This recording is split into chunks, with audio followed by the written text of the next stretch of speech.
Welcome, people. Alright, so I want to do a review for Star Wars Episode 8, The Last Jedi. I just saw it a couple of days ago. Watched it on Tuesday. No, sorry, I watched it on Sunday. It's now Tuesday, so yeah, a couple of days ago. It's still fairly fresh in my head. Unfortunately, I couldn't do it a bit earlier.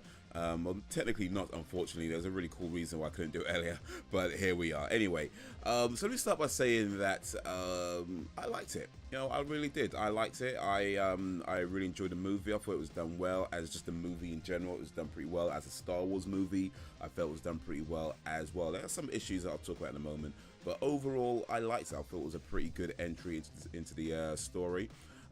And yeah, I think that if you are a Star Wars fan, you'd probably enjoy it. You've probably seen it already if you're a Star Wars fan. If you are not a Star Wars fan, I doubt it would turn anybody, but then I don't really think it has to. You know, I think Star Wars is at that point where you either already like it or you don't, and I don't think they're too concerned about converting non-fans into fans. I doubt they are anyway, not in any great way. But it is what it is. It's a Star Wars movie. It's a pretty good Star Wars movie. It's an enjoyable film overall. And real quick, as a sort of a shout out to somebody I know, or well, used to know. I haven't seen it for a long time now, but somebody used to know in a poetry scene. A friend of mine called Michaela Cole, who's in the movie, and that was really cool seeing her there, just showing up as one of the Resistance. So shout out to Michaela Cole. She's been doing quite well as an actress over the last few years. She was in an episode of Black Mirror, so she's been doing quite well as an actress over the last few years. And yeah, now I see her turn up in Star Wars, which is pretty awesome. So yeah, shout out to Michaela Cole for that. A few things I didn't like though. So I did feel a lot of the humor fell flat, you know, especially like with one character in particular. It seemed like, especially going from, like, you know, The Force Awakens to this movie, those characters seem a bit more serious in the first movie, and then this one, I don't know why they chose that route. It didn't work for me. It just felt awkward a lot of the times, and that didn't do it for me at all. Some of the jokes were okay, but it's just with this character in particular, a lot of the jokes, a lot of the humor they tried with this character, it just fell flat for me. And I don't think that's the actor's fault. I just think that's just the way it was written to be that way, and the way it's directed. So I don't think it's his fault. I mean, he's a great actor, but it's just awkward. I felt it was awkward. It was just watching it was like, why did you go? I don't know. Anyway, also some of the scenes, one in particular, just felt really long and drawn out. I mean, not the whole scene. I don't think the whole scene was pointless. I do think that it didn't need to be as long as it was. It just seemed to drag out for ages. Bloody ages. And I don't know, maybe I think if you cut it together, it probably isn't that long. It just seemed long because they kept sort of coming back to it, a little bits coming back to it. It's like, we're still doing this, especially when you look at the movie in its context. Like, that scene really doesn't do anything. So it's just like you spent so much time on the scene that was long, drawn out, didn't need to be as long as it was, and then for the whole movie, when we put it together with the whole movie, doesn't even matter that much anyway. And also one character in particular, I don't want to give away any spoilers, but I'm going to say Steel is a mostly pointless character, and that might be a bit of a clue as to what I'm talking about. Even in Force Awakens, I felt his character was next to pointless. In The Last Jedi, his character is still next to pointless, and it's a shame because, you know, he's played by a really good actor. I do like the character, you know, I like the personality of the character and everything else, you know, and the story behind the character is really cool, really interesting, but it just seems they keep going along this route of having his character not really contribute, or seeming like he's contributing to the movie, but when you actually look at the whole thing, it really doesn't matter. Most of what he does just doesn't really matter at all. So it's like, why do this? You know, it's just, anyway. So this is where I get into some spoilers of the movie. I want to talk about a few things in just a little bit more detail. So if you do not wish to hear these spoilers, then skip to this time section of the video right here. Just there, yeah, there. I'm gonna try and keep my finger straight. So there, that's where you should skip to if you don't wish to hear these spoilers. Okay, my finger's still not straight. This is actually quite difficult, keeping your finger straight like this. All right, anyway, so yeah, you got it. Okay, I'm gonna assume that if you are still watching this video, if you're hearing me talking right now, then you are okay with hearing these spoilers. Okay, because there's been some time passed, so we're gonna get some spoilers. Okay, you're good. I'm good. You good? I'm good. We good. All right then. So the casino scene is what I felt was very, very long, drawn out. It didn't need to be as long as it was. It just seemed to drag and drag and drag and drag and drag.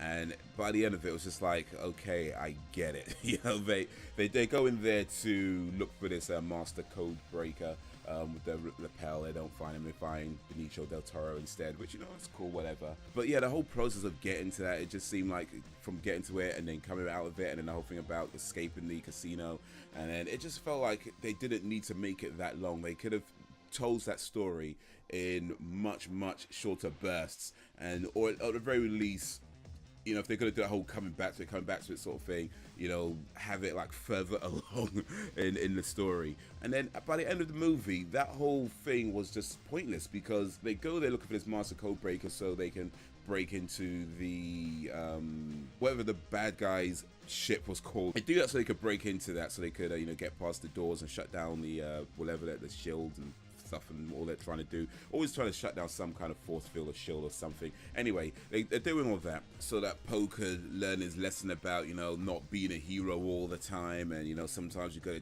you know, listen to command and all that kind of stuff. You know, it's not always, you don't have to be all gung-ho about everything. That was the lesson that Poe was supposed to learn. Finn and Rose, they have all that adventure just so Poe can learn the lesson. But even the lesson itself was like, so what? Because, I mean, first of all, the only reason why Poe was all gung-ho and trying to do the Death Star, not that Death Star, trying to do the Star Killer, whatever it was called, thing in the first place, is because, you know, Holdo didn't tell him the plan. Like, how about, if they want to talk about, yeah, following leadership and blah, blah, blah, blah, blah, how about Holdo tell people what the plan is so people know what she's planning, and therefore don't have to go on some gung-ho mission and trying to circumvent leadership and anarchy and mutiny. And like, they didn't have to go through all that. Had she just told them what they were planning, because he did ask when she assumed command after, you know, Leia gets injured.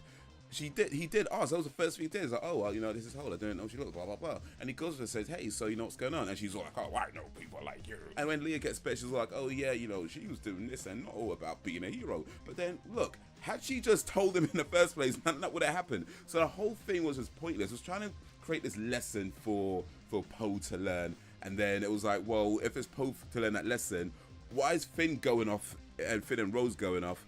And then even still, whatever, you know, that is what it is.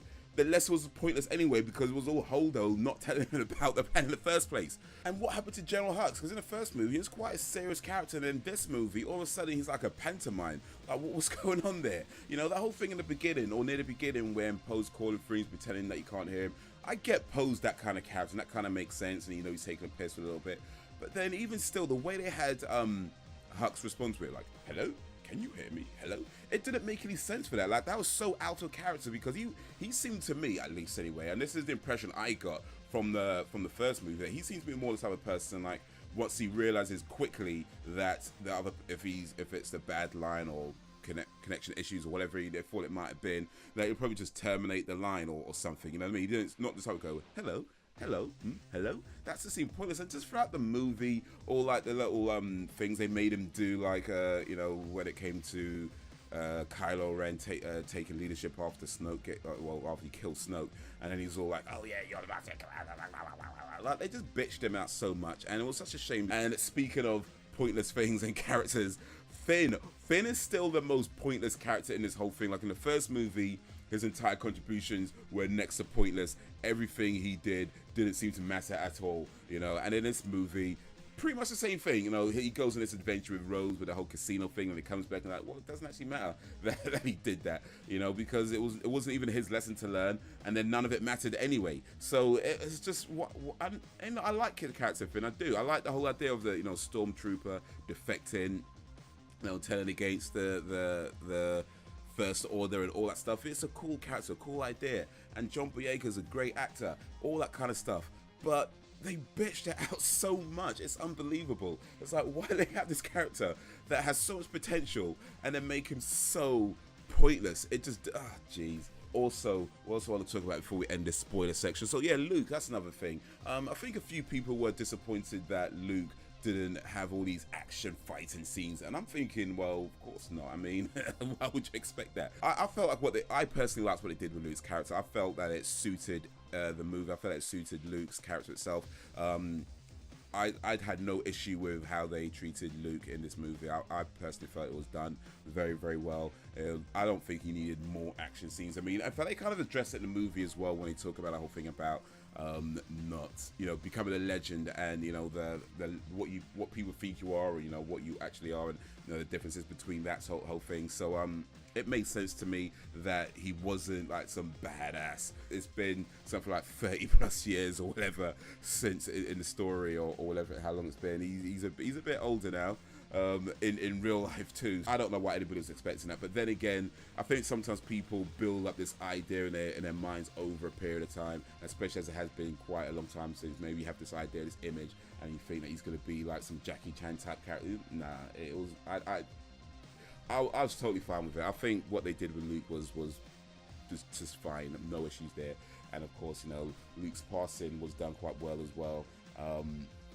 You know, when you see all his energy's been exerted, and it's just like drift away. It's like, that was nice. I like that.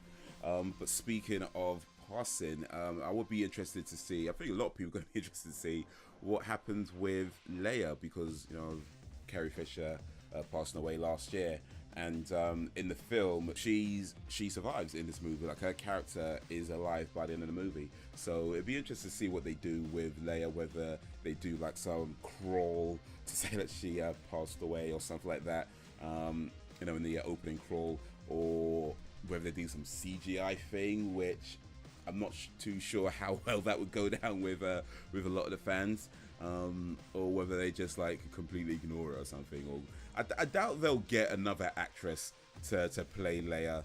I mean, they could, you know, lots of movies have done it, lots of TV shows have done it, and a lot of time it does work, or you know, nobody really cares that much.